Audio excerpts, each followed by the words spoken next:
Hi, I'm Jason from Getaway RV, and I'm going to give you a rundown on the Lance trailer, show you how things operate. So in the propane compartment, we have three propane tanks. Two of them are hooked up and one is a spare. So the two that are hooked up, you can operate it one of two ways. I can simply open one tank, and then once that tank's empty, I can turn the other one on. Or you can open them both up. There's an arrow on the top of the regulator. You can point it to the tank you want it to run on first. So if I have it pointing this way, it'll run on this tank first. Once this tank is empty, in this little window where it's green, it'll turn red. So if you come out and this is red and the arrow's that way, you know it's running on the other tank. I'm gonna leave them on for now. All right, so front driver's side corner here, what we've got is a power button here for your stabilizer jacks. So we can just hit extend, and you see how slick that is. Now one thing I want to mention is these jacks are just for stabilizing the unit. They're not for leveling the unit. To level the unit from front to back, you would do that with the tongue jack, and from side to side you would level it with wheel chocks. All these are for stabilizing, so once I've got it on the ground and I've got a little bit of tension, just a quick hit of the button so it's solid on the ground. That is really all you want to do. You don't want to try and level the trailer with the jacks. You're just going to end up bending the jacks. Okay, other extend button.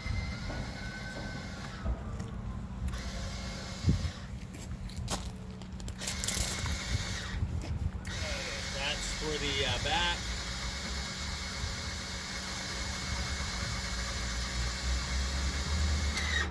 And there you go.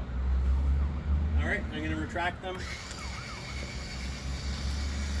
The passenger side button is on the front corner on the other side.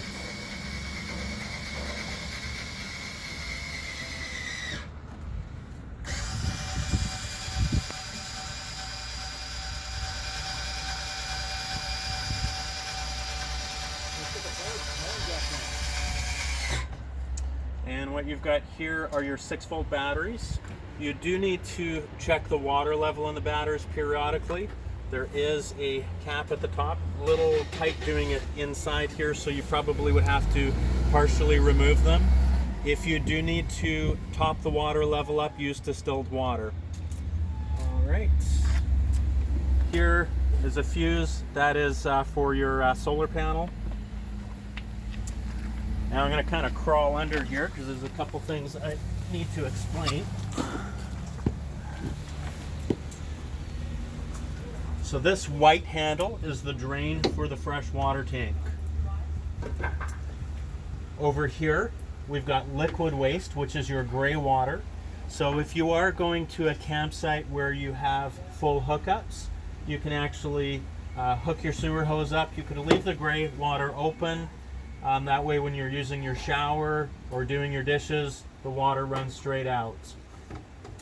If I look just by the wheels there are two drain plugs that are low point drains for your hot and cold water lines for winterizing, and that is these guys right here. So the blue is the cold, the red is the hot.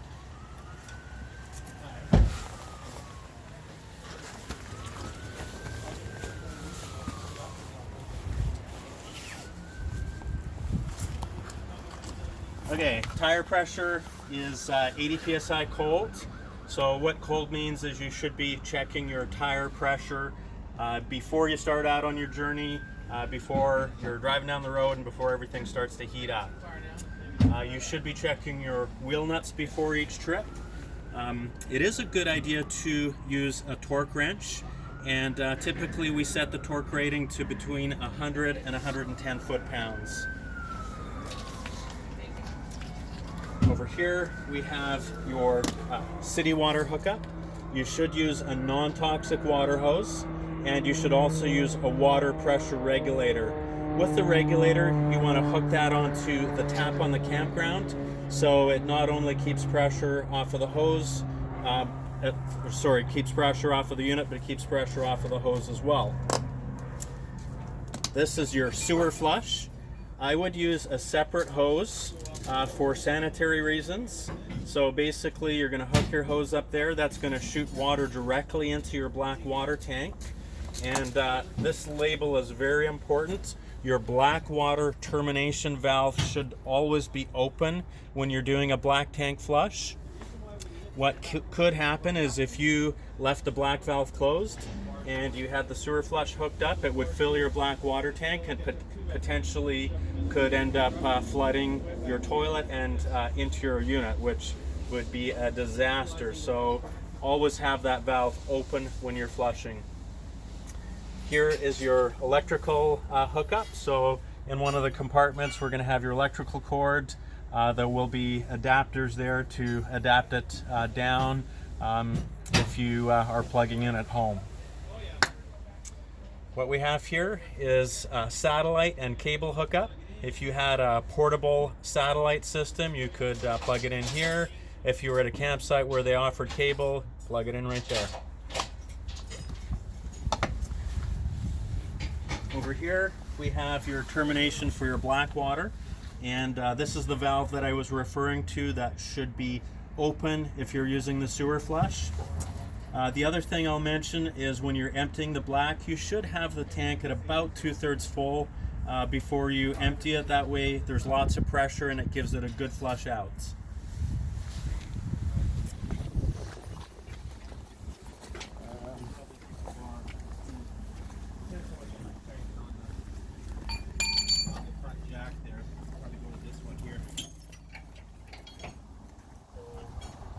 Okay, you've got USB hookup, also a 12-volt plug. I have a 110 volt plug here, so if you were plugged into power at a campsite, you'd be able to plug something in there. Outside shower, which has hot and cold. Storage compartments. Fridge access for servicing. Furnace access for servicing and venting. This is where you would fill up your freshwater tank. So a freshwater tank is if you're going to a campsite where there's no hookups. You have more low point drains here for winter time. Hot water heater is turned on from inside, so this is service access and access to the little nylon plug for draining it in the winter time or storing the units. I'll go get a carabiner. All right, let's go inside.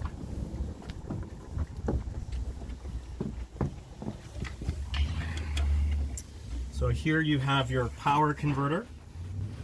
So this is basically your power distribution center here.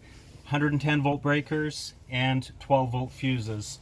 So if you were plugged into power and you had something that wasn't working, you could check your breakers. On the 12 volt side, things like your furnace fan, water pump, lighting, etc. You'd want to check your fuses if you were having any issues there. This is your solar panel regulator. There's really nothing you need to do with that except keep the solar panel clean. Button B, you can actually toggle between the different settings or displays, sorry. 13.9 volts right now. There's 1.4 amps going into the battery and the battery showing at 100%. So there's really nothing to it. There will be a little bit of a owner's manual that you can read over if you want to, but other than keeping it clean, there's not a whole lot to do to it. Actually, one other thing I'll just mention, there is a maximum boost feature on it. You can hold that in for 5 seconds, the boost light comes on, and that can be done up to twice a day. Just puts a little extra power in, especially if it's a little bit cloudy outside. Okay. GFI? Oh, here we've got a GFI plug. So if you're plugged in at a campsite, you can utilize this plug if you needed to plug something in. It does have a reset button on it. They put the GFI plugs in areas where you could potentially get moisture. You got your sink right there. So if you were to ever plug something in here, or even in some of the other outlets throughout the unit, and you found that they weren't working for whatever reason, you check your breakers, but also check to make sure the reset hasn't popped on the GFI plug.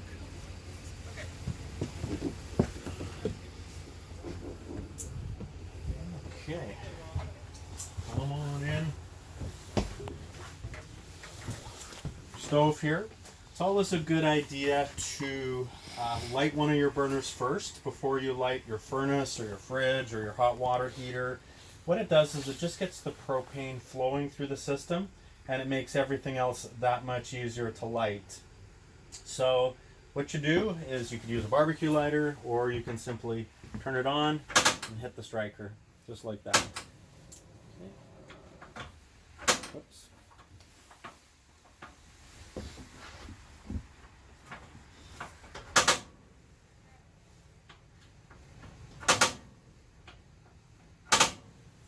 Okay.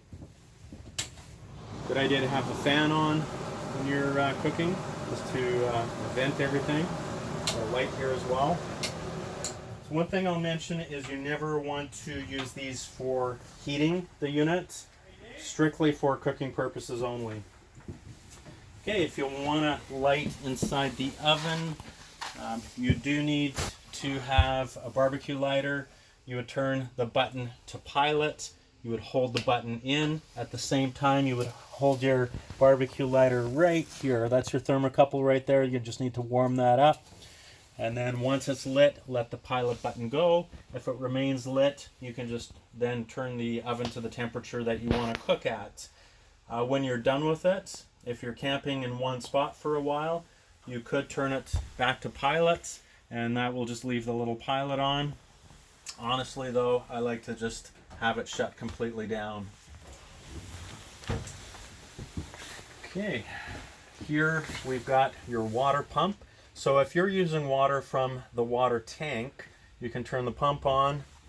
So I don't know if we got any water in here right now, but you turn the pump on, open up the tap.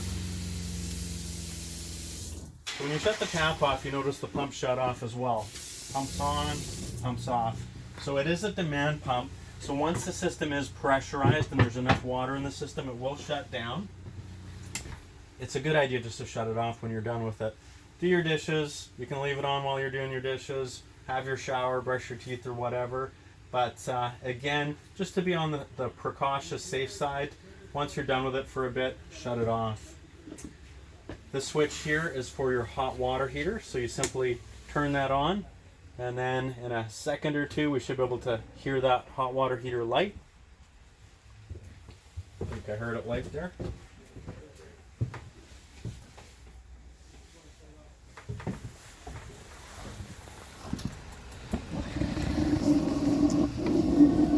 Hot water heater is running.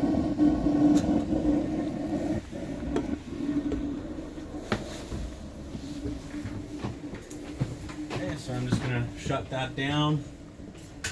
Switch underneath, as if you're at a campsite where they have electrical hookups. Just turn it on to electric. Over here we have the monitor panel.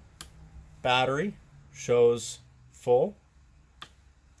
Fresh water is empty. Blackwater empty, and gray water is empty.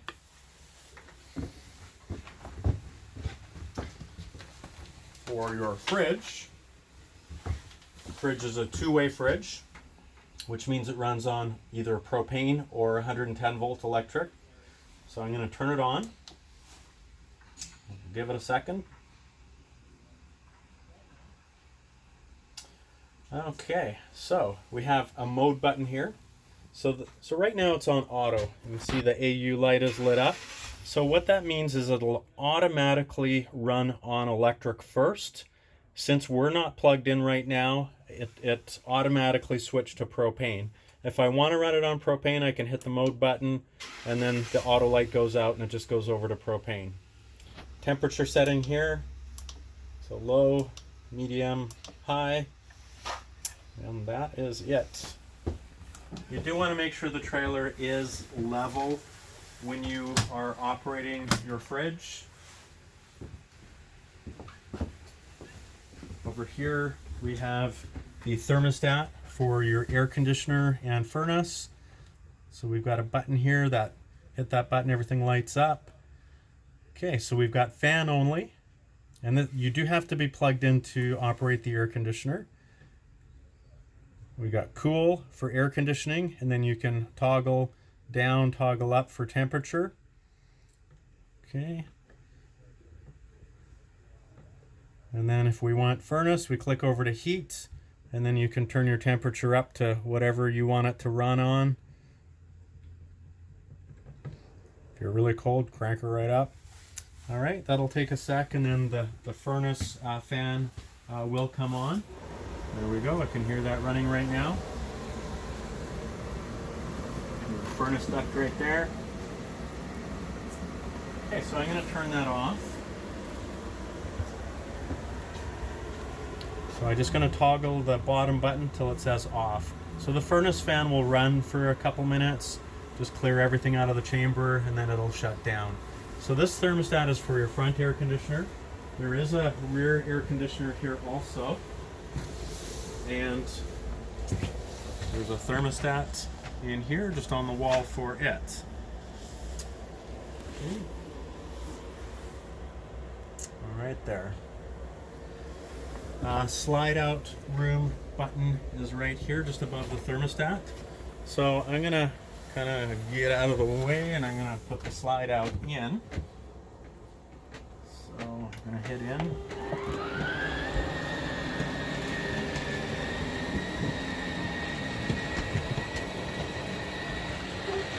Sneak out first, Ron? Sure.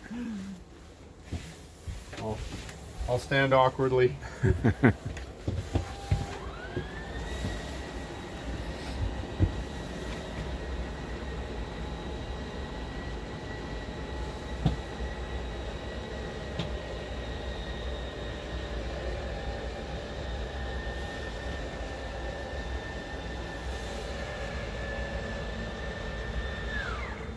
Okay, one thing I'll mention with the slide outs is they should go all the way out and all the way in. You wouldn't want to, for example, put the slide out halfway so I can go grab something out of the cupboard and then bring the slide back in again. This is called a Schwintek system, which has two motors on opposing ends. They are synchronized with each other. And if you start doing that, where you put it part way out and then bring it in, it throws the synchronization out on the motors, which will mean you may need to bring it in and have us resynchronize it, and it's just really not good for it. Okay, so in here, bathroom lights, ceiling fan, just open the lid right here. Toilets. And the flush is just a pedal here, so you just step on that just like that. So it's a good idea to use toilet chemical, and what that does is it helps to break down any solid waste, helps to break down the toilet paper as well. You should also use RV toilet paper because it does break down a lot easier, and you're going to have a lot less worries in the long run. Showers. Pretty similar to a shower you'd see at home, so really nothing for me to explain there.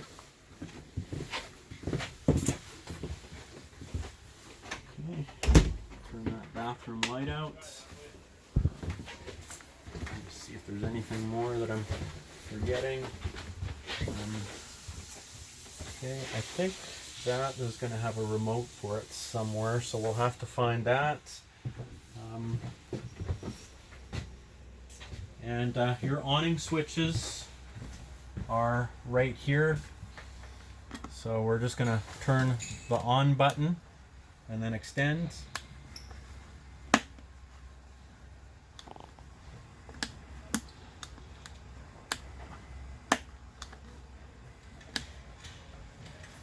Okay, I'm not going to put that one out right now because there's a truck parked there, but I'm going to put this one out. So I like to make sure the door is just clear. So I'm going to turn it on, and I'm going to hit extend. And once I know the door is clear, I can watch it. That awning comes out. If you ever needed to shut it off in a hurry, you can just hit the off button on the control. Okay, on, extend.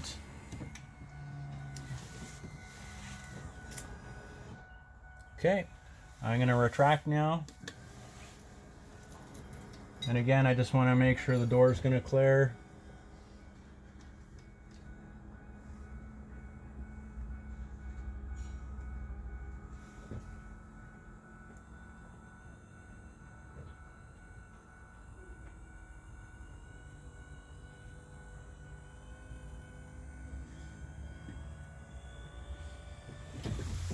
And I'm going to shut the power button off on the awnings. Okay, these are just interior lights, awning light, patio. Okay. Probably cut it for a second. Okay, in this drawer right here underneath the dinette, it's a bunch of gadgets here. So your sewer hose, you're obviously going to want to store that outside in your bumper or in a compartment. And your electrical cords, stab jack, crank in case there was a power issue. And that is it. Push the button in, keep it locked for transit. And up here with this vent, I believe there is a remote for it, so we're just going to make sure you have that before you go. But other than that, that is everything. So thank you very much. And if you have any questions, feel free to give me a call at any time.